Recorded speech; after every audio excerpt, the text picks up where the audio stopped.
যেভাবে লিখেছেন আমি সেভাবেই পড়ছি। আসসালামু আলাইকুম রাসেল ভাইয়া। ভূত.com এর সকল লিসেনার্স এবং টিম মেম্বারসদের জন্য অনেক অনেক দোয়া, ভালোবাসা আর শুভকামনা নিয়ে শুরু করছি আজকে। আশা করি আপনিও অনেক ভালো আছেন ভাইয়া, কারণ জানি আপনি সব সময় ভালোর দলেই থাকেন। আমি ডাক্তার আনিকা নাওয়ার, ভালোর দলে থাকা মানুষদের একজন। আজকে আবার সময় করে লিখতে বসেছি। কত সুন্দর আমাদের এই পৃথিবী, সুন্দর আমাদের সময়গুলো, আমাদের এই পরিচিত ভুবনের প্রতিটি মুহূর্ত চিরচেনা, অতি আপন। কিন্তু অতি পরিচিত এই মুহূর্তগুলোর সাথে হঠাৎ যদি সম্পূর্ণ অদেখা কোনো ভুবনের সংযোগ ঘটে যায়, যদি সামনে চলে আসে এমন অযাচিত কোনো অস্তিত্ব যাকে এই লৌকিক ভুবনে দেখতে পাওয়ার কথা নয়, তখনই বোধহয় অবতারণা ঘটে অলৌকিকের। আজকে এমনই এক অলৌকিক ঘটনা শেয়ার করতে চাই ভূত.com পরিবারের সাথে। আশা করি ঘটনাটি আপনার ভালো লাগবে আর লিসনারদের সাথে শেয়ার করবেন। ঘটনাটি সংগ্রহ করেছি আমার এক নিকট আত্মীয়র কাছ থেকে, যার পরিবারের একজন পূর্বপুরুষের সাথে এই ঘটনাটি ঘটেছিল, এবং তার একান্ত অনুরোধেই আমি চরিত্রগুলোর ছদ্মনাম ব্যবহার করে ঘটনাটি বর্ণনা করছি। সরাসরি আসল ঘটনায় চলে যাই। সময়কালটা তখন 1940 কি 1945-এর মধ্যেই হবে। পাবনা জেলার রামনগর গ্রামের কথা বলছি। সেই গ্রামের দুরন্ত দুই তরুণ, মোবারক আর নূর সালাম। অত্যন্ত ভালো বন্ধু তারা, এবং বয়সটা ওদের দুরন্তপনার। দুজনেই 18 থেকে 22 বছরের মধ্যে। পাশাপাশি বাড়ি হওয়াতে ছেলেবেলা থেকেই একসাথে বড় হওয়া, পড়াশোনা, কাজে যাওয়া আর অবসর সময়ে বিভিন্ন রকম অ্যাডভেঞ্চার করেই কাটত ওদের।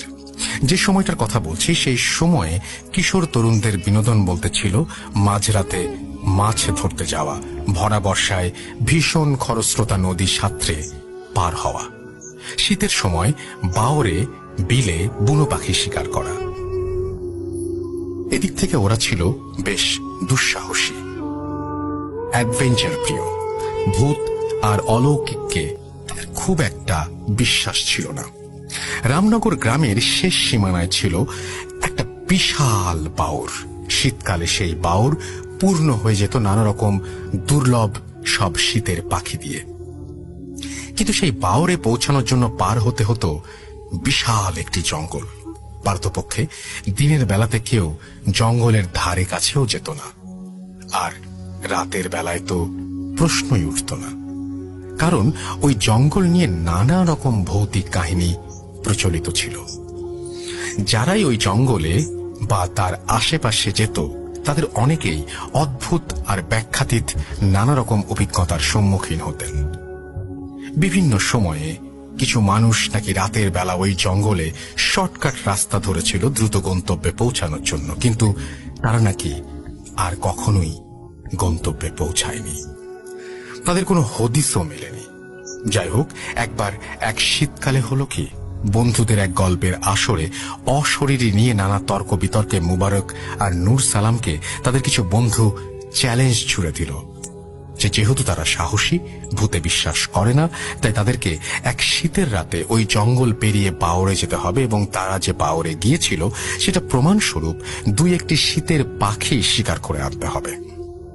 মুবারক আর নূর সালাম এতটাই অ্যাডভেঞ্চার প্রিয় ছিল যে চকচক করে উঠল তাদের চোখ। তারা 7-5 না ভেবেই এই চ্যালেঞ্জ গ্রহণ করে ফেলল। তারা আসলে রাতের বেলা ওই জঙ্গলে যেতে হবে এটা নিয়ে খুব একটা চিন্তিত ছিল না, কারণ আদতে তারা অলৌকিককে বিশ্বাসই করত না।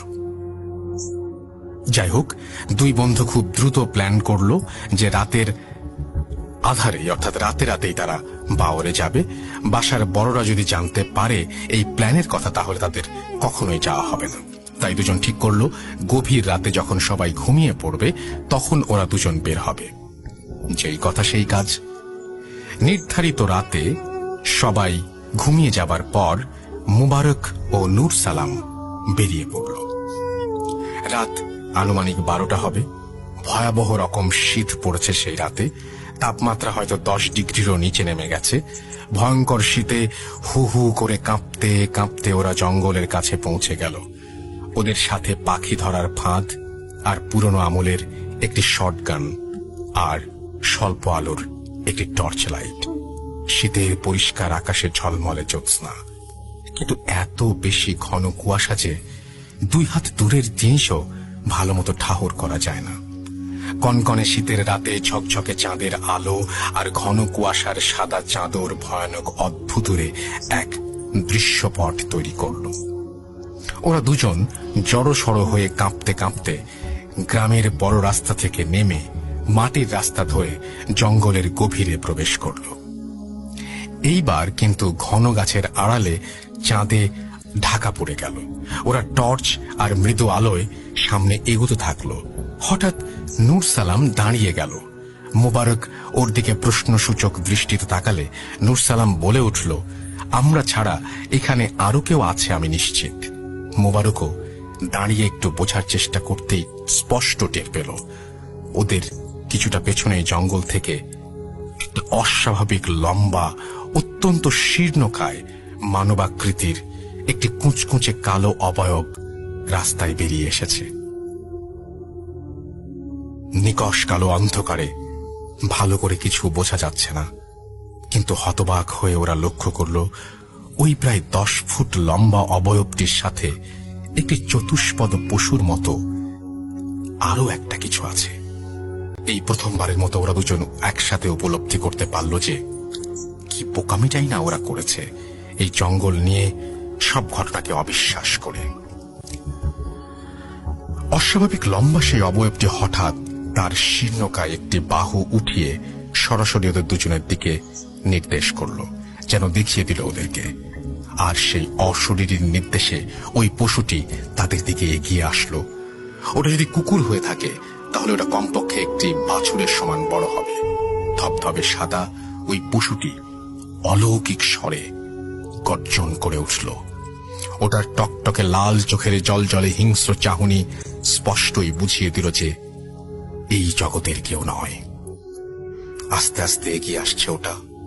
ভয়াবহ আতঙ্কে নূর সালাম ও মুবারক আবিষ্কার করল ওরকম পশু একটা নয়, আরো আরো অনেক অনেক অনেক পশু বের হয়ে আসছে বনের ভেতর থেকে।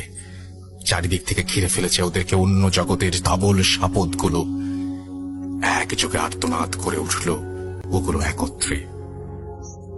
প্রচন্ড ভয়ে থরথর করে কাঁপছে দুজন। এখনই বোধহয় ওগুলো ঝাঁপিয়ে পড়বে ওদের দুজনের ওপরে। বাঁচার বোধহয় আর কোনো আশা নেই। ওদের এই ভয়াবহ আতঙ্ক দেখে হঠাৎ তীব্র জান্তব ও পাশবিক স্বরে হেসে উঠল পিছনে দাঁড়িয়ে থাকা সেই কালো শীর্ণকায় মূর্তিটি, যেটা খুব মজা পেয়েছে ওদের আসন্ন মৃত্যু আতঙ্ক দেখে। এইবার শেষ চেষ্টা হিসাবে মুবারক নূর সালামের হাত ধরে টান দিয়ে প্রাণপণে ছুটতে লাগলো। ঊর্ধ্বশ্বাসে দুজনে ছুটছে, আর যত দোয়া কালাম জানা আছে সব পড়ছে। বুঝতে পারছে পেছনে ছুটে আসছে ওই জিনিসগুলো। চারিদিক থেকে যখন ওদের সম্পূর্ণ ঘিরে ফেলেছে সাপদগুলো, আর কোনো রাস্তা নেই, তখন হঠাৎ ওরা দেখল জঙ্গলের মধ্যে বিরাট এক অশ্বত্থ গাছ, এবং তার ঠিক নিচেই একটা বিশাল কুয়া। আর সেই কুয়ার নিচ থেকে বিচ্ছুরিত হচ্ছে মৃদু একটি আলোক রশ্মি। ওরা আর কোনো উপায় না পেয়ে দেরি না করে প্রাণ বাঁচাতে কুয়ার গায়ে বাঁধানো ইট বেয়ে তরতর করে নিচে নেমে গেল। কুয়ার পাশে মাটিতে পড়ে রইল ওদের শটগান, টর্চ আর পাখি ধরার ফাঁদ। শীতেও দরদর করে ঘেমে উঠল দুজন। কুয়ার একদম নিচে মাটিতে পৌঁছাতে ওরা অবাক হয়ে খেয়াল করল কুয়ার দেয়াল থেকে একটা সুড়ঙ্গ চলে গেছে মাটির নিচ দিয়ে। আলোটা ওই সুড়ঙ্গ দিয়ে আসছে। ওরা কি করবে বুঝতে না পেরে সুড়ঙ্গ বরাবর এগোতে থাকলো। জাস্ট একটা বাঁক ঘুরতেই ওরা দেখল একটা ছোট্ট গুহার মতো জায়গা। আরো বিস্ময় অপেক্ষা করছিল ওদের জন্য।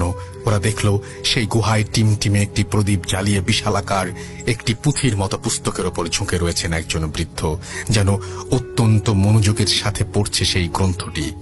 ধবধবে সাদা কাপড় পরা সেই বুজুর্গ ব্যক্তির পোশাক, মাথার বিরাট পাগড়ি, বিশালাকার সফেদ দাড়ি ও চুলে ঢেকে যাওয়া নিখুঁত সুন্দর চেহারা এবং জীর্ণ হলুদ বর্ণ ধারণ করা পুঁথিটি এবং তার বসে বসে সেই পুঁথি পড়ার ভঙ্গিটি স্পষ্টই বলে দিচ্ছিল যে তিনি ওই সময়ের ওই স্থানের কেউ নন, হতেই পারেন না।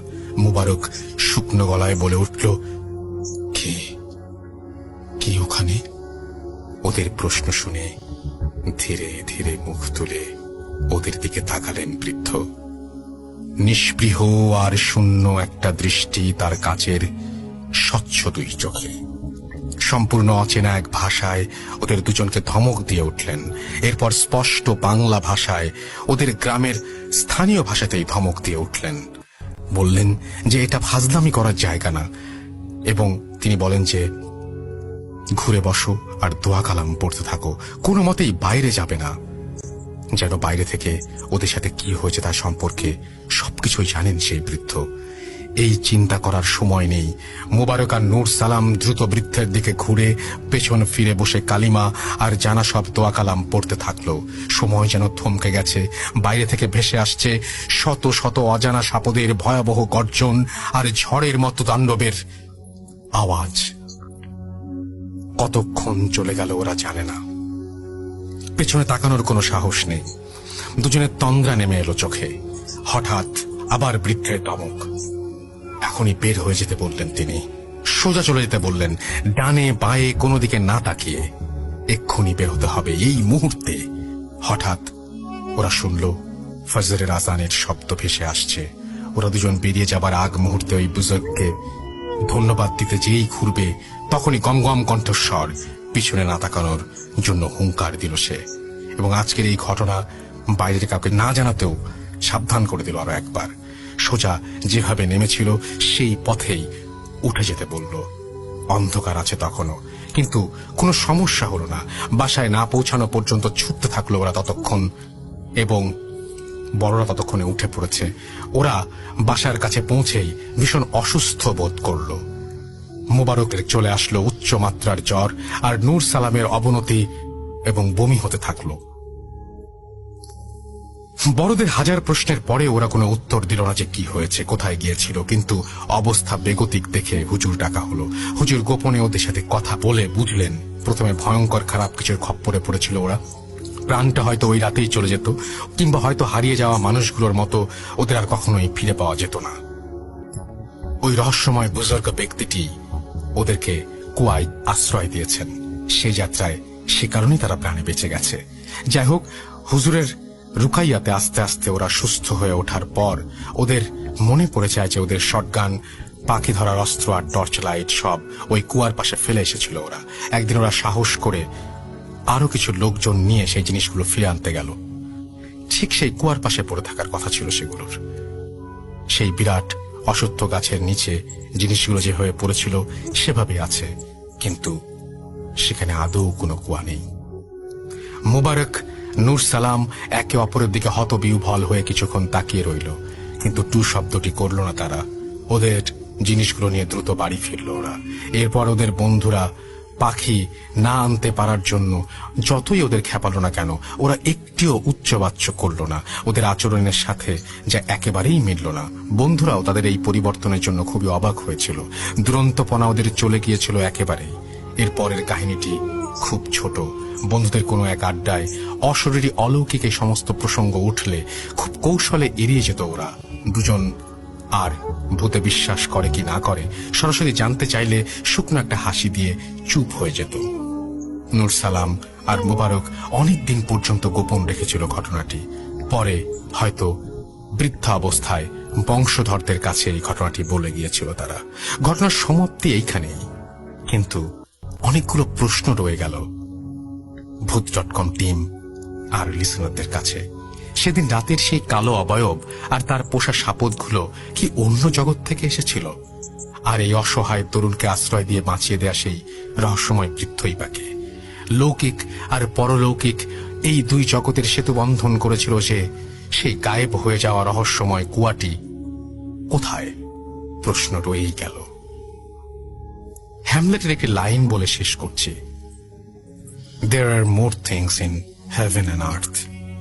আসলে এই পৃথিবীতে অনেক কিছুই আছে যা আমাদের দৃষ্টিতেই অর্থাৎ দৃষ্টির আড়ালেই থেকে যায়, থাকে না কোনো ব্যাখ্যা। আল্লাহ তাআলা সবাইকে অনেক অনেক ভালো রাখুন, নিরাপদে রাখুন, এই কামনায় শেষ করছি। Doctor Anika Nawar, DMCH, Assistant Surgeon, Ministry of Health and Family Welfare, People's Republic of Bangladesh।